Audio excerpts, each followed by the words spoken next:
So today I'm going to talk about DeProViR R package, which is a deep learning framework that uses a natural language processing based like glove embedding for predicting host viral protein-protein interaction.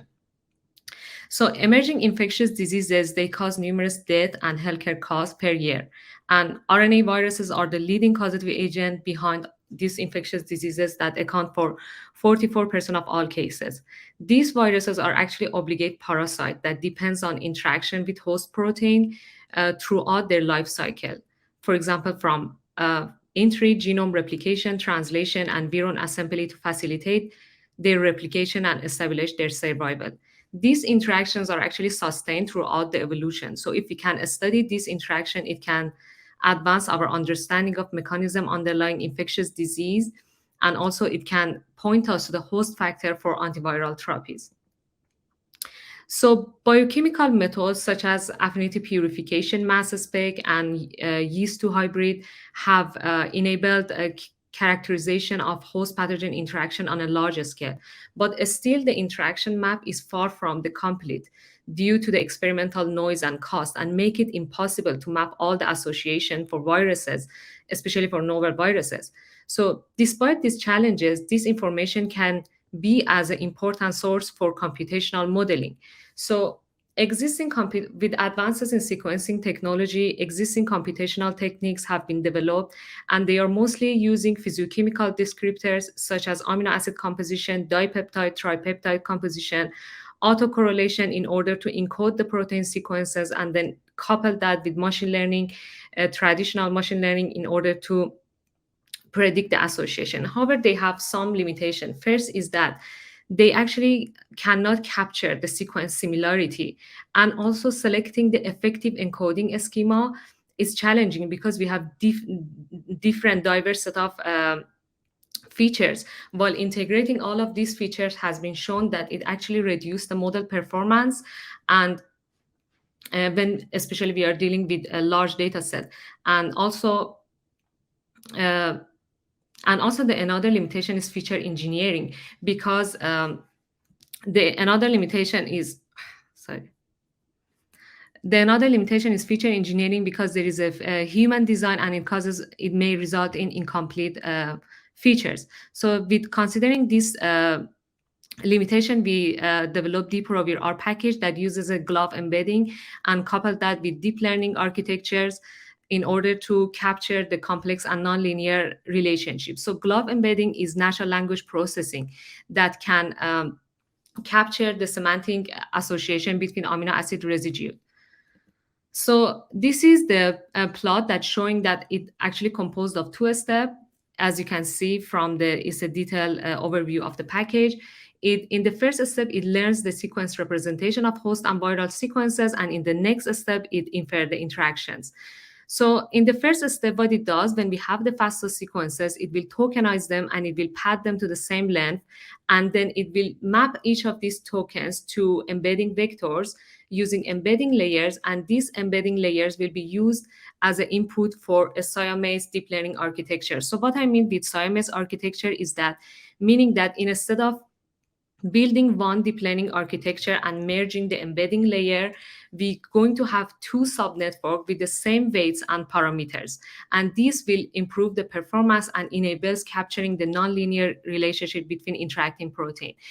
And in order to ensure that we are getting best result, we are using the training data sets from the Yang paper, which is the reference is down below, and you can check the details about constructing how they construct the training data set. So basically, they retrieve the experimentally identified interactions from HPIDP as a positive set, and they use random sampling and dissimilarity-based approach in order to construct the negative set.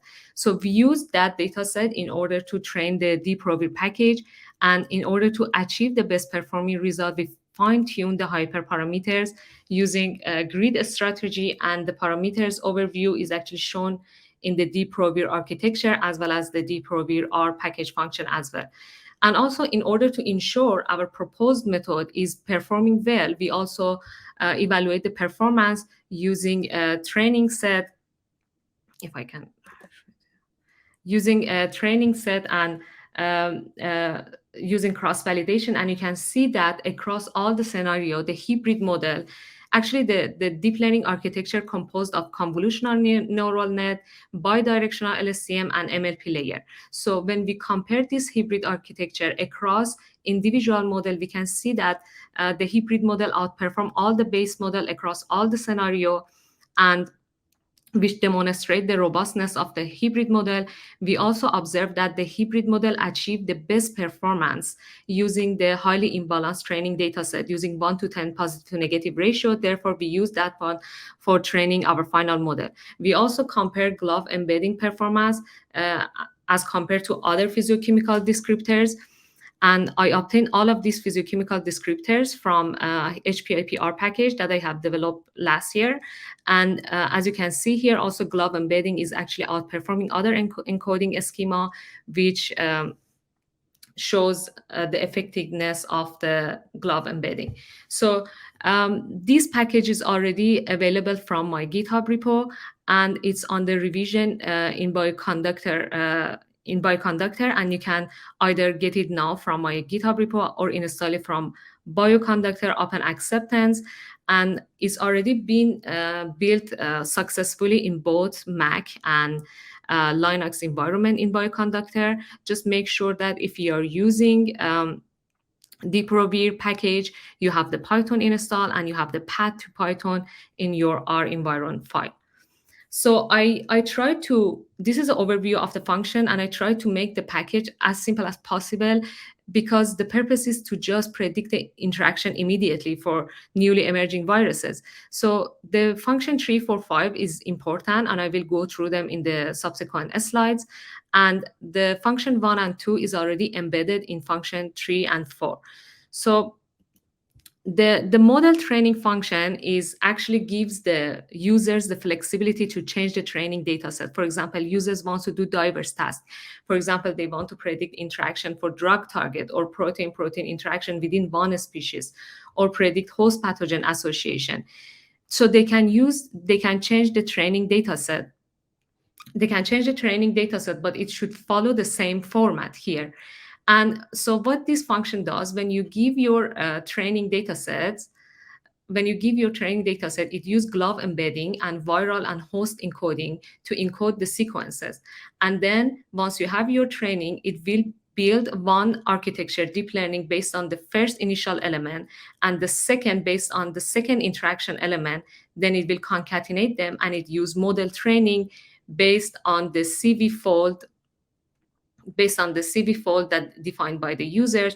And it also generate performance plot if the plot set to true.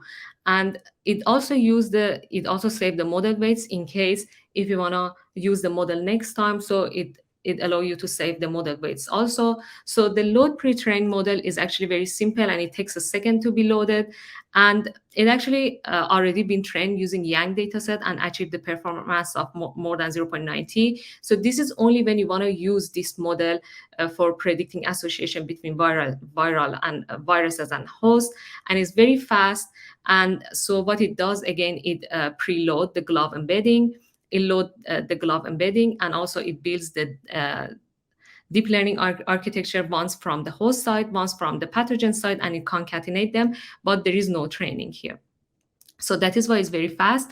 And once you have your training data set, either from the first approach or second approach, you can use the pred interactions in order to predict association for your unknown data set. So your unknown data set should follow exactly the same format as the one that is been in extra directory of the DeProViR package. Once you give your unknown association, it will predict the confidence score for your unknown data set, and the probability score ranges from 0 to 1, and you can choose 0.5 cutoff and above to define your high confidence interaction. Then you can couple that with downstream analysis using MacP or HPIPR package that I have developed. Previously, you can use that for downstream analysis in order to understand the predicted result and to see if they are biologically meaningful. And this is the useful link to DeProViR package is available in my GitHub repo and Procogia repo. And also the VICNID detail all the information. Also the Python script for predicting interaction using pre-trained model is also available in Procogia repo. And there is a useful, the links to useful packages for downstream analysis. And also the presentation is available in Procogia repo. Thank you.